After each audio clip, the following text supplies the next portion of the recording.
أعوذ بالله من الشيطان الرجيم.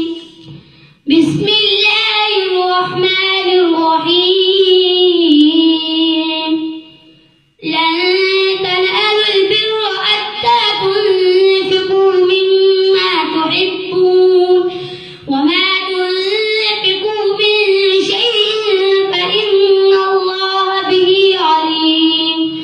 كل الطعام كان حلا لبني إسرائيل إلا ما حرم إسرائيل على نفسه من قبل أن تنزل التوراة. قل فأتوا بالتوراة فاتلوها إن كنتم صادقين. فمن افترى